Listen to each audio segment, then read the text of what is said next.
kilometer na tinakbo ng gulong mo nung pinalitan? Nasa ilan na? Mga ano siguro 4,000 pa lang na odo na ito eh. 1,000 ko ito pinalit at mga 3K. 3K pa lang.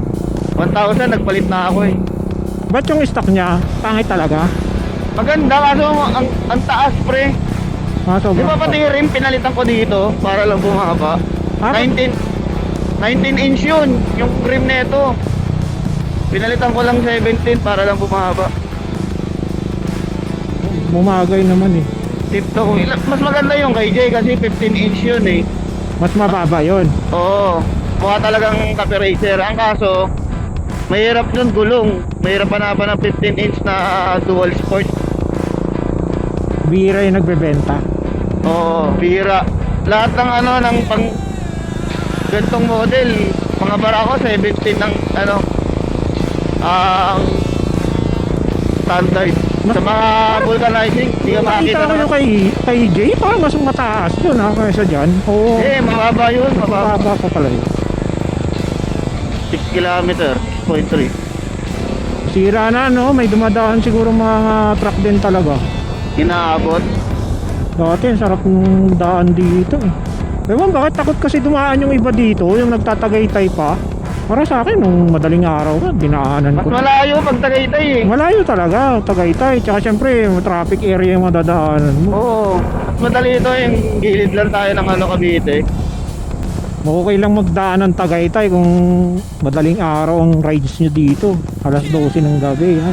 Ang problema. Hindi mo ramdam ang traffic sa Tagaytay. Oo. Kaso madilim. Kukunti ang ilaw dun.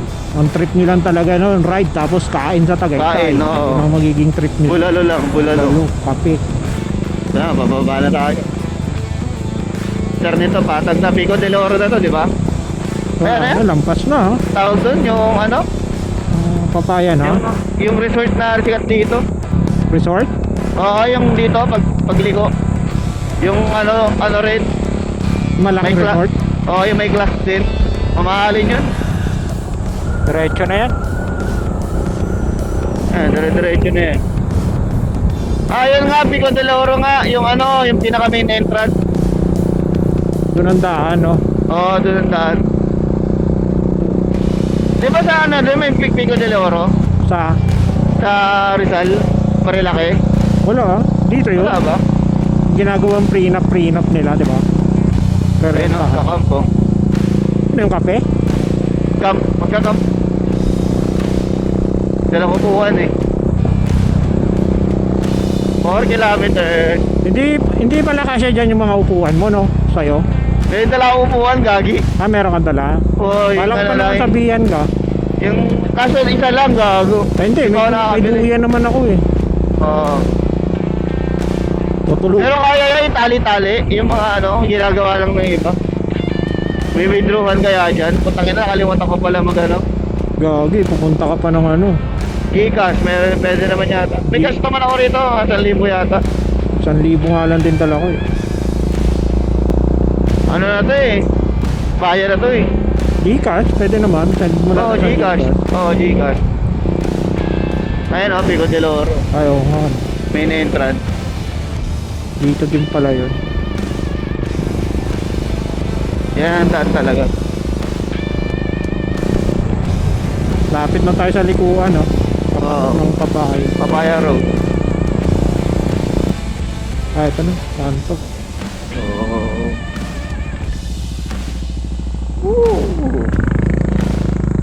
Continue for 1.5 kilometers. Di ko na matandaan kung nagka-tricycle pa ba kami dati dito. Oo nga, parang nagka-tricycle kami papasok. Hinto ka dyan, pre. Baka mag-e-entrance tayo. Saan tayo? Ay, kasama ko. Magkano? Diyan lang? Sa ano lang? May tatanong lang din kung magkano yung bangka. Diyan lang sa Papaya. Hindi yung Kuya.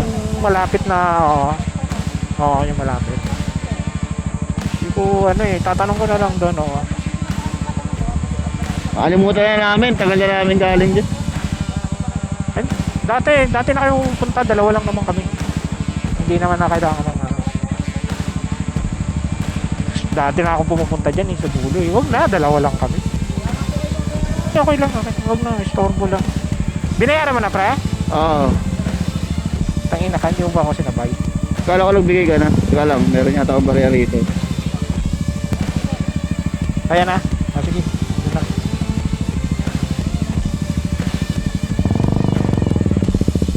Kakain pa rin naman kami. Di ba bahala na? Hindi pa rin namin alam kung paano yung system. Guys, salamat tol. Saan ka na? Hello? Group chat disconnected. Nawala. Group chat connected. Hello? Nawala ka. Hello, hello? Ah, Yung organizer pa tayo, dalawa lang na tayo eh.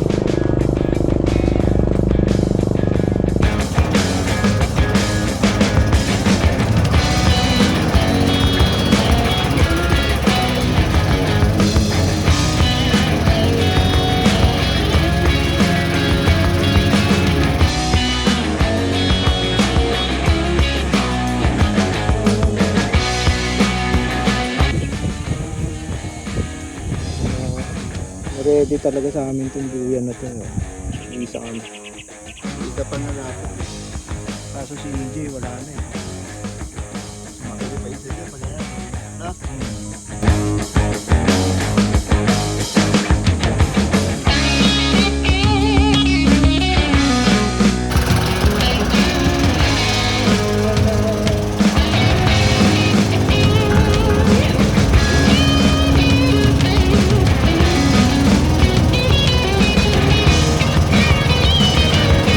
Ano hanapin natin, pre?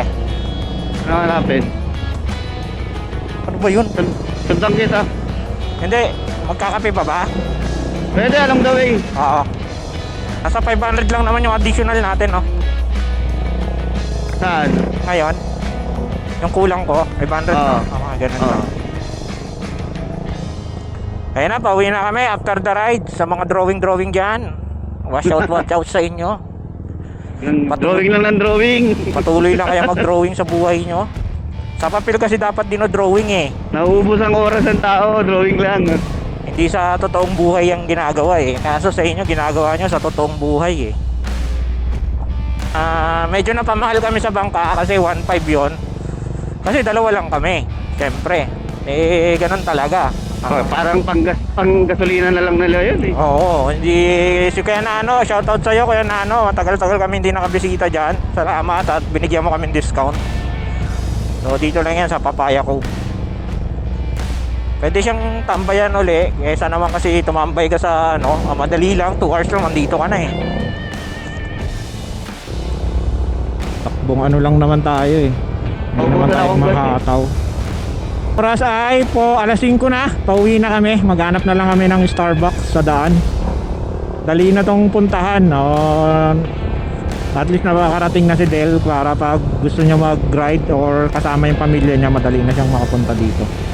Hindi talaga malayo. Yun yung importante. Ganda yung daan, pre. Oo. Dalawang. Eh, natulad yan, no? Ganda ng daan, no? Yan o. Tangin o.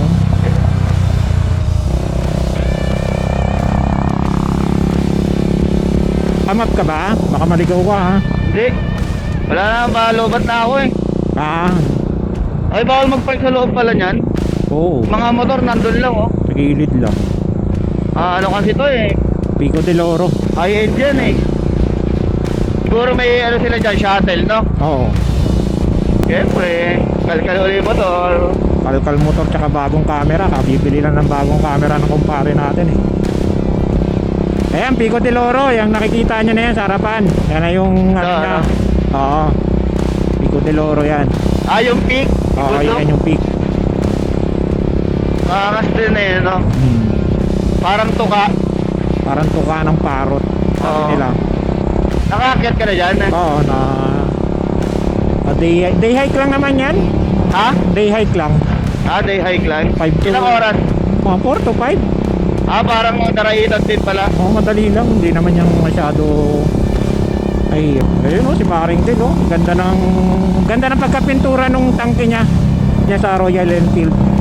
Gray. Paborito ko kasi ang kulay na gray, kaya gandang ganda ako eh. Yung nga lang, talagang maingay din. 400 eh. 400cc yan, kapay 400 ang Motor Star. Ni-rebuild niya na. Kaya ka makikita. Magkano ginastos mo dyan, pre? Mga ano na rin, 35. Lahat-lahat? Oo. Kasama ilaw kasama mini driving. Kulang-kulang 50, ganyan. Nasa 50. Tapos Mga labor. ang halaga ng motor, 147. ang cash niya. Oo. Ayun, 147 ang cash. Tapos gumastos na siya sa build niya ng mga 50 mil daw. Kung may nagpaplano kayo mag-build ng Kapay 400, ganyan. Anong tawag sa build na yan? Scrambler. Scrambler build. Amo, dito lang yung pinakamagandang daan. Pagdating natin sa syudad, wala na naman yan. Oo. Nagol na nga ako. Tandaan madulas dito. JBL pa rin yun. Pero hindi siya ganun kalakas kasi nga parang ambient lang yung naririnig mo. Hindi kasi nakatutok siya sa ear mo eh. Parang sakto lang. Ano daw, dalawang ride na ako ngayong taon Tatlo pala. Ay, kailan ba tayo Jariel? Last year pa yun eh, no? Oo. Dalawa nga ngayong taon. Ito naman eh. Kala ko kasi kahit every 2 months. No, last ko 'di ba January. January Last na ulit ng March. Kahit pa ulit ng May, pwede. Pag kailangan nyo ng videographer yan yung may-ari ng The Dream Project Cinema. Mga tauhan lang kami. Tauhan ng butas. Yan si pare. Nalubog na yun. Nalubog na. Kailangan nyo ng mga kiddie party, birthday celebration, 60th anniversary, prenup ba? Tumitira pa rin? Okay pa naman? Oo, meron pa rin. Prenup, wedding, yan pa rin. Ako kasi nanawa na ako. Pero pag tropa syempre, kami pa rin. Okay pa naman. Pero pag iba, tatamad na ako lumabas eh. Kailangan kasi na-enjoy mo na lang eh. Oo, tsaka ang Hindi ka stress. Yung kwentuhan, masaya. kahit mahaba kasi yung oras nyo sa wedding, at least magkakasama kayo kung na kwento-kwento pa. Oo, Nalilibang. Nalilibang. Kaya na pa nga pala, yung pinupuntahan namin dati nila, yan, pag gusto namin tumambay sa malapit na beach, yun. Tsaka nag-organize dati pa yun, nung araw pa, medyo maliliit pa mga tao noon, malalaki na eh. Nirecommend naman kami ni Kuya Nano dun sa magandang beach nila, White Sand. Tapos kahit pa paano hindi mabato, pwede yung bumalik. Hindi nakakapagod i-ride kasi to. Ay magkakagandahan dito. Pinaka-maximum mo nga dito 2 oras lang. Kasi pag madaling araw, kuha mo to ng 1 oras. Nasabay lang tayo sa pasokan kanina. Oo, kasi umaaga na. Ay kasi sabi ko agaan mo kung magkakape ka eh. Para tambay ka naman eh. 4:30 DA ko eh. Nakalagpas ako ng pasok ko skyway. Teslex ako ng lumabas ako, sukat na. Layo. Kaya bumalik ka uli. Hindi! Nilabas ko na ng sukat ng Teslex. Pasok uli. Tapos, di na ako pumasok. Dinaretso ko na. Tara naman traffic kanina. Yung sa may Caltex, Oo. pinagsusunduan ko sa'yo. Doon ako nakalabas. Diretso, C5 yung C5 link, dapat ako. Papasok ako ng SX eh. Ito. Ay, maganda rin yung mga bits dito. Puro gwardiya na ito. Ata yung dating nag-aaway-aaway sila. Ay, oo, nakapunta na ako dyan. Cavite de Boracay, pre. Oo, Cavite de Boracay. Oo, Cavite de Boracay yan. Nakakatakot lang yung gitna, yung malakas yung alon. Oo, open na kasi yun eh. Open, Kaya sasayaw na talaga yung alon eh. Tangin na, lalaki ng alon eh. Paibiyang na agad tayo.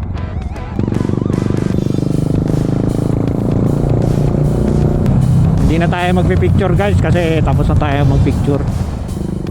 Kanina pa. Hapon na sila. Hapon na kayo eh. Kakaiba rin yung trip eh. So sa kanila naman na yan. Maganda talaga guys pag pupunta kayo dito weekdays. Yan, alagaan ng sasakyan. Huwag kayo sasakyan. Saka ano, pre, ibang-iba sa Marilaki, walang kamote. Oo, hindi gaanong tumutubo ang kamote dito sa pag weekdays. Pero pag weekend syempre may kamote pa rin naman. Pero hindi pareho sa Marilaki ito. Doon madidisgrasya kahit anong iyo. Oo, utang ina. Kamote doon talaga kung saan siya na tumubo eh. Naik 19 kilometer. Mga kalabaw ay kabayo na dito. 'Di ba? Mga pang tito rides lang kami. Kami doon sa mga racing na banking na ganyan. Wala na dapat patunayan. Ba? Dito ang entrance ng Pico del Oro. Ah, Dito. oo ano. Mount Palay. Protected landscape. Dito na rin ang Oh, dyan. ang start. Ay, starting. Mataas na pala. Hindi naman siya ganun kahirap talaga. Maganda view sa taas. Maganda din. Kaso nga lang, nakakatamad pag mga riders kayo, tapos akit kayo ng bundok, yung kita nyo, nakapagod na, tamad na mag-drive pag pauwi. Oo. Kailangan pa Hindi kailangan dyan mga talaga. may Van, nakatur kayo. Oo, nakatur. Oo. Bigla kang pipinahan. Sana luhod talaga sa harap ko eh. Umay. Ewan, bakit binabalik-balikan nila yun? Ako naman, umay na doon pag lagi-lagi na doon ang ride. Hindi tayo inulan, guys. Malakas tayo kay Lord Jesus dahil wala tayong dalang kapote. Walang mababasang deathlock. Alanganin.